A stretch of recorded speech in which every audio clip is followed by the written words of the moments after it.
Në parcelat e kopshteve komunitare pranë parkut japonez në Korçë, nxënësit e klasës së 5 të shkollës Demokracia zhvilluan një aktivitet edukues mbi rëndësinë e ushqimit të shëndetshëm dhe kujdesin për mjedisin, të shoqëruar nga mësueset e tyre.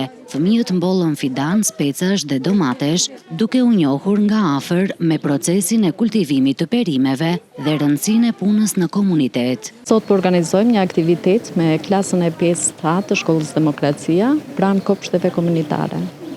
Ky aktivitet ka për qëllim ndërgjegjësimin, informimin me kopshtet komunitare, me ushqimet e shëndetshme. Fëmijët e pritën me shumë kënaqësi, se jo të jenë sa më pranë kopshteve komunitare, në bashkëpunim edhe me prindrit. Përveç mbjelljes së perimeve, nxënësit prezantuan punimet e tyre, interpretuan vjersha si dhe dhanë mesazhe mbi temën e ushqimeve të shëndetshme dhe mbrojtjes së mjedisit. Ne për këtë aktivitet kemi organizuar shumë postera, poezi, të cilat tregojnë mesazhe shumë të mira për ne fëmijët, por gjithashtu edhe për të rriturit, për ndërgjegjësimin ndaj mbjelljes komunitetit dhe mësojmë shumë prej tyre. Mesazhi që dua të japun sot është se ne duhet ta mbrojmë tokën dhe mjedisin, sepse ajo është gjëja më e rëndësishme për ne dhe ne nuk jetojmë dot pa të. Ne kemi erdhur këtu te kopshtet komunitare për të mbjellë fruta dhe perime.